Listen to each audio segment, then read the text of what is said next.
Well, happy Tuesday, everybody. All right. Are you ready to dive in to our day? What are we on? Day 9, right? Day 9 question of the 20 questions to reinvent your life. So let's go ahead. We're going to pull that up. If you do not have the workbook, let me grab that. You can grab that right here. And let me pull up our question. Thanks for hopping in. If you are just joining us and you're like, well, what are these 20 questions? Here's the workbook. You can get the workbook for free. It gives you all 20 questions. Every single day, we're taking a deep dive into one of the questions and exploring it a little bit more. So, all of the videos are available. You can go back, you can work through them. I really recommend that you download the workbook so that you can actually write in it and reflect on it and do more than just we're going to have a conversation about what the question is and how to put that into your life. But the reflection, the journaling, that's where you're really going to get the biggest impact. Okay. All right. So, first, there's a quote in here that I'm going to share with you. So, what we did in the last 2 days is we talked about what skills and talents do I currently possess that I can leverage for my reinvention. So, this whole idea of reinventing your life is not changing who you are, but it's stepping into the best version of who you've always really been. But maybe that sleeping giant that's, Tony Robbins talks about that sleeping giant, that person that's inside of you that you know is in there, that you're like life and responsibilities and obligations or limiting beliefs, all of those things have maybe just put that deep soul ignited fire person asleep. And so we want to reinvent you. We want to come back out as that person that you were really always meant to be so that you can purposely impact the world with the gifts and the talents that you were meant to bring to the world. Like you are the gift to the world, right? So we talked about what skills and talents do I currently possess that I need to leverage for this reinvention. And then we talked about yesterday what are maybe some new skills that we need to acquire in order to support this reinvention. And we talked about how we can develop new skills. Now, there's a great quote by Thalia, and I actually don't know who that is, but this is what they say: there's nothing more addictive or incredible in life than reinventing yourself and allow yourself to be different every day. And I think this is really powerful because it comes down to the fact that we have a choice. We can choose who we are every single day. We can choose how we show up every single day. We can choose, am I going to show up today as the best version of myself? Am I going to show up today as like the laziest version of myself? Am I going to show up today as the most focused, on purpose, proactive person? Or am I going to be really reactive today and let everybody else kind of control me? And I'm the, puppet that the puppeteer is of life is controlling, right? So I love this that every single day we have a choice. So today we're going to shift from skills and talents into goals and ambitions. And so our question today is, what are my short-term and long-term goals for personal and professional growth? All right, so we're going to dive into that. What are my short-term and long-term goals for growth? So, I realize this is still up here. Let me take this off. Oh, like cover my face. I'm going to stick this over here. If you want to grab the workbook, it's there. You can grab that at any time. And then actually what I can do is I will put the link in the chat as well. So if that's easier than the QR code, I'll drop the link in here and this way you can find it. If you're watching live or if you're watching the replay, please go ahead and share with me, where are you coming in from? And is this the first time that you're watching this series, or have you been part of it for the last 20 days? Have you been kind of following us for the last 20 days doing all of these questions together? So let me know in the chat. I do respond to all my chat questions. Um, so what are your short-term and long-term goals? And so I think the first thing that we need to look at is say, well, what is a goal? So, we love to look up the words. What do they mean? We look them up in the etymology dictionary because that is really the energy behind the word, what the initial intent was when that word was created, not what necessarily we have interpreted or think it to mean now. So a goal comes from 1530s and it meant the end point of a race. It appears once before this in a poem from the early 14th century with an apparent sense of a boundary or a limit, perhaps from Old English Gaul, which meant an obstacle or a barrier to hinder. So I find this really interesting, right? Um, there's an Old Norse word, gel, Geil. It meant a narrow glen or a passage. But if we look at this, it has a lot of really interesting energy into it, right? So, one is that it's the end point of the race. And I think that's what we attribute a goal to now, right? But I also think it's interesting that it has this idea of a parent, a boundary, or a limit. And so that's worth diving into a little bit. I actually didn't know that until I looked that up with you guys. But a boundary or a limit is kind of like that's the end, there's no place to go from there. And so when we think about goals, we want to think short term and long term, but I'm going to encourage us to kind of expand our mind that our goals are like, I think of it as almost like if you're in a race, you're in the race of life, right? They're just different sections on it. We really don't want to get caught up in this end point that that's it, there's no place to go, right? It's more like these are our checkpoints. That's the word I'm thinking of, checkpoints along the way. And the end of the goal is like where we end up in life, right? And that goes to my favorite quote. I read it to you guys all the time that hangs in my office. It's by Irma Bombach. And she says, "When I stand before God at the end of my life, I would hope that I would not have a single bit of talent left. And I could say, I used everything that you gave me." So to me, that's really the goal, right? The goal is that at the end of our life, we can say, I used all the talent that you gave me. I used it all up. I got nothing left. I gave the world every bit of talent that I had. And now it is time for me to go home, right? So to me, that's the end. That's the goal. So when we're thinking short term, long term goals, we're thinking more checkpoints along the way. All right. So if you've done goal setting, the first is to really think with that end in mind, right? What is it that you really want? And I think this is where, particularly as women, and maybe it's a man thing, I don't know. I'm a woman, so I only know, and I only, I work primarily with thousands of women, so I know women, right? I think sometimes we can really get caught up in what we think we should have as a goal.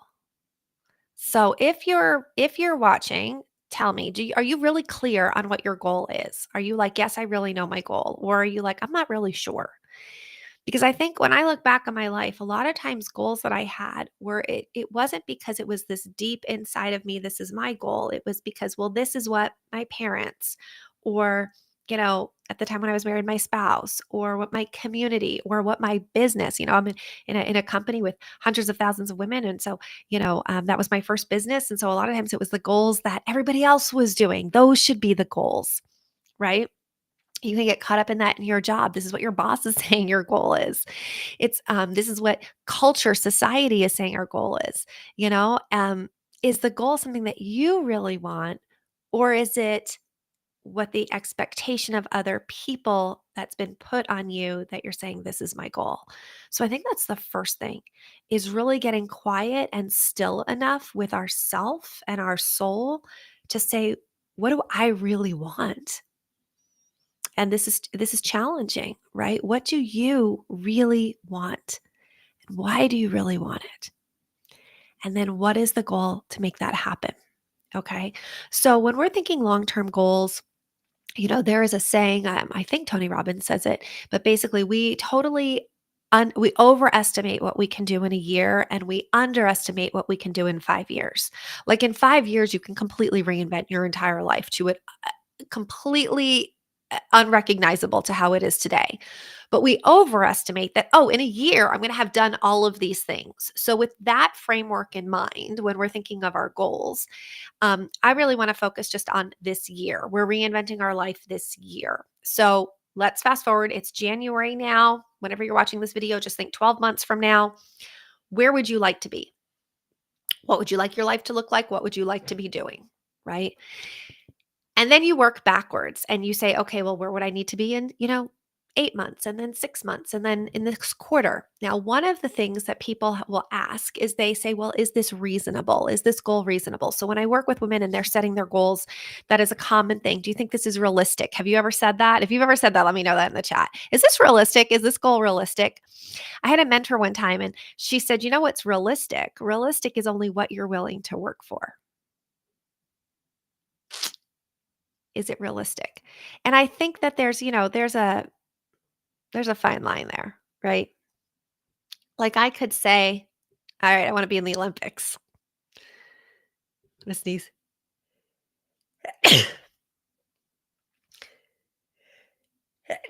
Guys, this is why I'm so nervous to do live because I can't pause while I'm sneezing. Does anybody else feel that way? So I say I go live in my private groups all the time. But in my private groups, you guys are choosing to hang out with me. And I keep saying this. I feel like going live like this is just throwing yourself out to the sharks. And then you sneeze. And then you get like somebody who's like, ah, she sneezed. Yeah, I sneezed. People sneeze. Um, so, if I said, well, I want to be in the Olympics, I want to be in the next Olympics. That's my goal. That might be tough considering I don't even exercise right now when I'm in physical therapy for back pain, right? That might be like a little unrealistic, no matter how much I'm willing to work for that, right? So I think you need to have, when I think of a goal, I think of what is something that my brain actually believes is possible, but would just take effort. I have to believe in my brain that it's actually possible. If I don't even see it as a realm of possibilities, it's probably not a great goal because my subconscious is going to be working against me saying, Tara, that's not real. Like, you can't really go to the Olympics. Now, that might be, let's say I was younger and I wanted to go to the Olympics, right? I might say, okay, well, what does feel realistic to me? What does feel possible to me? And maybe it would be, well, you could go to states. And so then you get to states and then you say, okay, now what do I believe is possible? What do I feel is, a possibility for me? Well, maybe now you could go to nationals. And so you think of it as like a ladder, right? And so maybe you have this, what feels like an unrealistic goal up here, but can you just get to the first rung? Then can you get to the second rung? And as you go down up the rungs, you can climb a little higher. It's kind of like the analogy of driving a car at night. If you guys ever heard this, let me know if you've heard this analogy when we talk about goals or dreams or things like that.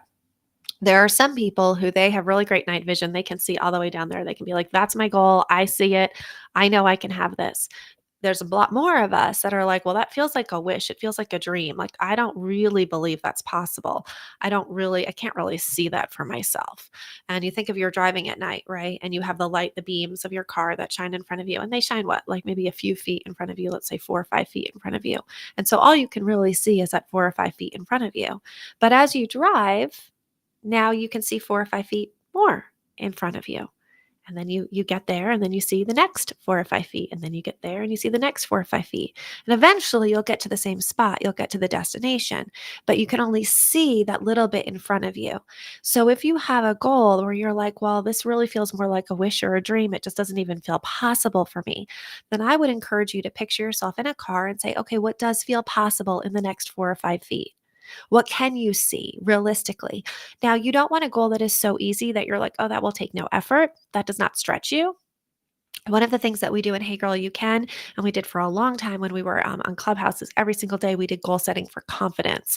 One of the benefits of setting goals is that it builds your confidence.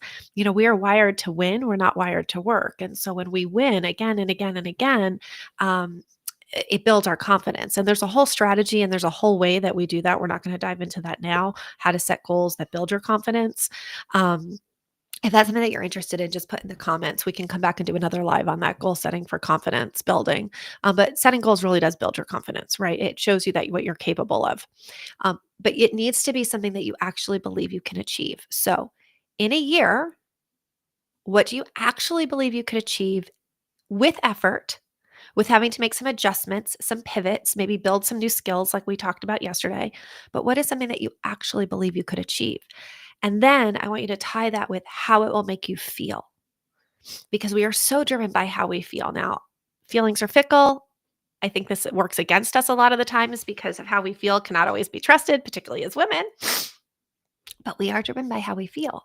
So, how do you feel about that? Does it light you up? Does it excite you? Or does it feel like, well, that sounds like a good goal?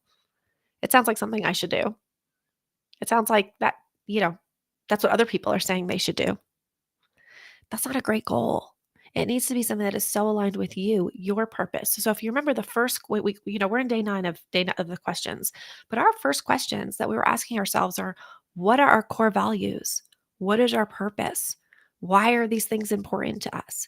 If you don't know your core values, that's going to be really tough to then determine what your goals are, because do those align or are they in conflict? Why would you be going for a goal that's totally not even aligned with your core values, right? Or your purpose or why you're here. We also talked about, like, what are the things that we really love to do? And we talked about going back to when you were in high school. What were the things that lit you up, that really let you love to do? Are your goals kind of aligned with that? Or do they have nothing to do with that? And then that's probably not a great goal. So, for example, you take your big goal and you break it down, that kind of saying, right? You eat an elephant. How? One bite at a time. So, for example, for me this year, my big goal, which makes me nervous to even say out loud to you guys, is to have 1,000 people in the Hey Girl You Can membership. Now, one of the things that we do at Little Christmas, and Jack started this, is that we make a hope, like something that we hope for in the year. We make a prediction, something that we predict will happen in the year. And then we make a goal and we write it down on a piece of paper. We save them. And then next year we open them up. And so we all share and we share with each other what our goal is so that we can support each other and what our goal is. And then it's fun because the next year you get to open it up and see, okay, did my prediction come true? Did my hope come true? Did my goal come true? Right. Um, and so I said my goal was to have 1,000 people in my membership. Last year, my goal was to start an online business and have that business making money. And I said, well, technically it is, just not a whole lot yet, right? We're still at the beginning of stages. So my goal is to have 1,000 members in a year. And why is that my goal? Because I love community. I love bringing women together. I love supporting women. I love empowering women. And I love being able to give women the tools that I have learned over 27 years in a shorter period of time. Like I love to see someone win. It just totally lights me up. It's why my first business was such a good match for me, because once I moved into leadership and I started to support other women in winning, that really lit me up. Like I remember the first time I had a woman really achieve a massive milestone in the company. And I was so excited for her because I got to be part of that win. I was more excited for her than I was for like when I hit that milestone, right? So I know that about me. I know that like my work has to be meaningful. It has to make an impact. It has to feel like it's significant. And so when I think of a community of 1,000 women, I think, oh my gosh, how many lives could be shifted, empowered, changed, families that will be in change, dreams that will be being dreamed, what will be created with that? Like it just feels like a way that I can impact in a small way, a ripple effect in the world. Well, so one of the kids was like, "Well, how many members do you have right now?" And I told them it was like, and they looked at me and they said, "Do you really think that's realistic?" And and it's so interesting because again, we have to be careful who we hang out with. Like, what if I was the same age and we were friends and I said, and maybe he was a little bit older, let's say we were, in college or whatever. And I said, hey, this is my goal. And he said, well, how many do you have right now? And I said, this many. And he said, well, do you think that's realistic? How much that could have impacted me. That could have just shut me down and made me go, you know what? Maybe he's right. That's totally unrealistic. This is why who you hang with is so important because one wrong word can impact somebody's life on such a big level that they spend years in therapy unraveling that, right? And I said, "Well, no." I said, my first goal is right now to get 100 people." And I know, and I didn't have to explain this, but I know momentum and I know momentum is powerful in business. And so it's like putting a snowball together. I want you to think about this with your goal. It's like a snowball. Packing that first little bit of snowball is the hardest part. It's getting the snow to stick. That first part of your goal, when you think about where you want to be in a year, and then you break that down into this quarter, getting that snowball to stick is the hardest part. It's getting it into a ball so it's not funky looking and the sides aren't all, and getting it smoothed out and getting your hands in there and really working that, right? But once you've got that and you put it in the snow, and now imagine you're at the top of the hill and you start pushing it down the hill. It's picking up speed. It's picking up speed. That snowball is getting bigger and bigger and bigger without a whole lot of effort, right? That's kind of how we want our goals to be. We want to, okay, this is where I want to be at the end of the year. I got to get some momentum going. It's going to take a little bit to get that goal going. So that short-term goal is usually the harder part because this is going to involve changing habits. This is going to change, which is, we can't really change a habit. We need to replace a habit, but it's going to be replacing habits that aren't serving us with ones that are. It's going to be maybe developing new skills. And for sure, it's going to involve a new mindset, new thoughts, and being aware of our thoughts and shifting those thoughts. That is the work. The internal work is the work. The external work is usually not the work, right? It's everything inside that comes first, which then allows us to do the external work. But once we start doing those things, once we start with the consistency, once we start with the mindset, once we start moving in that direction, kind of like that we all learned in elementary school, right? An energy, object in motion, it's easier to keep it in motion than it is to get it in motion. So once we're in motion, it's a little bit easier to keep going towards that goal. It's that first getting it in motion that is the trickiest. So in the comments, I would love for you to write down, what is the goal? What is your big audacious goal that maybe you're even scared to say? If you're in the Hey Girl You Can community, head over to our private group, put that in there because we want to be able to support you with your goal. And people might have tools or resources that in our community that would be helpful for your goal. So if you're watching this live, drop it in the chat. If you're in a community, head over to our private Facebook group. And then what is the short-term goal? So you can break down your short-term goals as small as you want. The first is I would say you want to break it down into quarterly. Okay. So you have January, February, March, April, May, June, July, August, September, October, November, December, right? So almost like seasonal where you are each quarter. Now, if you're not even sure how to do that, then just say, okay, where would I need to be at the halfway mark? Where would I need to be by July 1st to be on target, clean on target for this goal? Then you can take that and break that in half. So now you have your quarterly. All right. Once you have, and guys, if you need help with this, like put it in the comments. I can help you work with this. Okay. And so then once you have your quarterly, then you're going to break that down into three, into each month. Okay. Well, what do I need to accomplish this month? All right. And then into this week. Now, for something like me where I'm saying I want to have 1,000 members, I'm not breaking that down into 250, 250, 250, 250 because of the power of momentum. So I'm breaking down, I just need to get my first 100 right now in the first quarter. Okay. And so then I'm looking at that and I'm going, okay, what do I need to have in place by the end of the quarter? So like what are the systems, the tools, what do I need to streamline to have in place to support that? And what can I do right now? So, one of the reasons that I made the commitment to show up for 20 days and go live with you guys is a commitment to be more available. One of the ways that we grew our Clubhouse community so fast was that I showed up every single day, Monday through Friday, in the Clubhouse app, and I got to connect with our community. And obviously, we're not doing that anymore. And so I thought, well, how can I show up? Let's show up here on Facebook and YouTube and Instagram and start to connect with people and find people who really do want to grow themselves and grow their business. Find people who are looking for community, who are looking for that support, right? And so there's a consistency there. And it's a step out of my comfort zone. So you have to be willing to step out of your comfort zone if you're going to have a goal, because a goal is usually saying, I want something different than I want right now. Well, if you want something different, you need to do something different. In order to do something different, we need to be different. And in order to be different, we need to think different. So the first question I would ask you is when you're looking at these goals is, what do you think about your goal? Most of us don't step back long enough. We write down the goal, but we don't step back long enough to dig deeper to say, what do you think about that goal? What do you believe to be true about that goal? What are your fears about the goal? What do you also believe to be fake about the goal? And then how are you viewing that goal and which thoughts are serving you and which ones aren't? So, for example, let's say you write down a goal and you look at it and you go, well, I think that's a really hard goal. Does that thought serve you? Is thinking that goal hard? Is it going to serve you in achieving that goal? If not, let's reframe that. Let's change that frame around that. Let's say, okay, I believe that it's hard. Okay. But let's look at the goal and say, well, this is a challenging goal, but I'm capable. This is a challenging goal, but I know that I can find the resources and the people to support me in this goal. This is a challenging goal, but I know if I break it down, I can tackle it a little bit at a time. This is a challenging goal, but that excites me because I'm up for the challenge. Do you see how just changing the way you think about the goal will affect how you go after the goal? Right.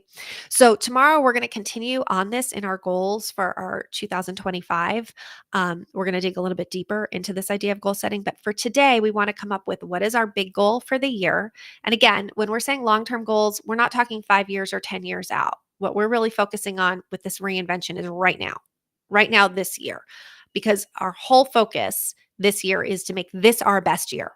If you look back, I want this time next year, you look back and you go, wow, 2025, this was the year that everything changed for me. This is the year that my life pivoted to a new direction, into the direction of my dream life, the one I've been dreaming about, the one that I've known has been out there for me. I just needed to get on the right path. All right. So I want you to think about this year and then your smaller goal of where are you going to be each quarter. Okay. And then each month. Again, if you need help with this, put this in the comments, grab the workbook. A couple ways that I can support you in your goal. One is in our community, in our Hey Girl You Can community. We actually have a co-working session this Thursday. We're going to be coming together. This is our chance to get things done, checked off your to-do list. That accountability of just setting aside that 1 hour to do work together really can make a difference. But we also have our Q&A session. So if you have questions on this or you need support on this, go ahead fill out the Q&A form. We'll get that on for this month. And then I show up live answering your questions. This is where you get a little bit more of that one-on-one coaching. Um, and so you'll get that. Okay. So put that in the group, fill out the form. Like, this is where I work with you in our community towards the things that you want to change. If you, and guys, our community is super cheap. It's right now it's $8 a month. I mean, really, it's that way because it was really important to me that every single person had access to it. Okay. It's not because the value is $8. It's because I have been a single mother. I have known what it is like, after my divorce and all the domestic violence and my daughter's cancer and being completely broke. I know that even if somebody came to me and said, I have the best training, it will change your life, it will empower you, it'll change your daughter's life. The reality was, I was not in a place that I could afford that. That was just the reality. And so, one of the reasons that I've made the membership so incredibly low cost is that I want every single person who has a desire to grow themselves and grow their business be able to do that without a financial hardship. Like, it's just that is where my heart is. I want to be able to empower more people on a bigger scale to have a ripple effect. Versus a smaller group of people at a higher scale. So that is just what was important to me when I heard that idea, that concept of this low cost membership. I knew this is it. This is what resonates with my soul. Again, not because that's what it's worth, but because that allows me to impact more people and make a difference and be able to give back, because I know where I was. And so that is really important to me. Now, if you're somebody who's like, I need a deeper dive, I need a more intensive, I need a lot more like hands on, I really want this year to be different. Then we have the total transformation day. It's one day we work together in a very small group. It's coming up in a couple weeks. I have a whole workbook, basically took the 27 years of the best stuff that I learned and put it into one day, because I feel like a lot of people can't focus for a month or 8 weeks or 12 weeks, but you can do one day to transform your life where you take a deep dive in, you kind of unpack everything, look at where you're at, and then come up with a very strategic plan that you leave with. This is my next step. This is what I need to do the very next day that is going to start to change my life. I'm super excited about it. So those are the two ways that I can serve you right now. On a total side note, the podcast just launched today. I am super nervous about it. It is a total step out of my comfort zone. I've been a guest on a ton of podcasts, but I've never done a podcast. So if you feel so inclined to help a girl out, I will put the link here. Actually, I'll put the Buzzsprout link, and then this one will give you, if you go here, it'll link you to like all the places that you can listen to it. I'll put it here. And I'm really excited because Corey Michelle is my first guest. And one day I will probably share all the ways that Corey impacted my life. I say all the time, she saved my life. She saved my daughter's life. I know that sounds dramatic. It is not. If you knew the story, you would be like, oh my gosh, there were supernatural forces working through her and me. But she's an energy changer. She will change your energy. She will change your reality. She will create a space for you that allows you to start to create and manifest all of the things that you want in your life. She's unbelievable. And so I said to her, would you please be my first guest? And she said yes. And I was like ecstatic, because just being in her space, follow her, listen to her. Every time I work with her, I am changed on a deep level every single time. And so I am so grateful that I get to call her my friend, because she is magic. She is little magic. So if you do, so she's my first guest. I hope she blesses you the way she has blessed me. I hope to see hearing from her. And if you go to the show notes, she's actually giving out her 8-minute magic, which I use. It's kind of like it's like this energy work to shift what's around you during the day in 8 minutes, so that you're open to receive all of the gifts that God intends for you, that the universe intends for you. It kind of like shifts all the energy around you. It's called 8-minute magic. It's in the show notes. It's phenomenal. I started using it years ago. She used it to change her life. It's a really simple tool that anybody can use, but powerful, powerful, powerful tool. So it would be great if you would help a girl out and spread the word, share the word, subscribe, like all those things, because I'm so nervous. And this is how it is with anything, right? When we want to reinvent our life, it's stepping out of our comfort zone. It's doing something different. But I really believe that when we step out of our comfort zone, I call it the God zone. I want you to think about, like, if you're standing and there's a cloud over you and the cloud is casting a shadow around you, and that's your comfort zone. That's where you're comfortable. That's where you're in control. That's where you know what's going to happen. All of the miracles in our life are outside of that shadow. All of the miracles, all of the blessings, all of the big, like, oh my gosh, I cannot believe this is happening to me. This is so incredible, amazing, is outside of that shadow. And it takes us being courageous enough to step outside of that shadow into what I call the God zone, into the miracle zone, where we're not protected by that shadow. We are out there. We don't know what's going to happen. But when we're bold and courageous, I believe the universe shows up and says, "You are courageous. You are bold. You are serious. I got you. I got your back." And that's how it will be with your goals. Your goals need to step you out of that shadow into the miracle zone. You deserve to have the dreams that are in your heart. Truly, truly. I do not believe that God would put you a dream in your heart if you didn't have the ability to achieve it, because that would be so evil. That would be so evil that you would have this dream that you had no way of achieving. I believe that God gives us dreams. And guys, this is for me too. I have a dream, something I don't really ever talk about. It is on my list this year. I've started to put it into my schedule of like, I need to go after this dream. It makes me terrified to think about, but I have to trust that if that dream is in my heart and it will impact other people and leave a legacy and make a difference, that then the resources and the people and the opportunities that I need will start to show up. And I believe that is the same for you. Your dreams are not for you. Your dreams are for everybody else that will be impacted by you saying yes to your dreams. So grab the workbook. Let's work together. Let's start to hit these goals. If you're in Hey Girl, You Can. I'll see you Thursday. We're going to start checking things off our to-do list. And I will be back here tomorrow morning when we tackle question number 10. So let me know where you're watching.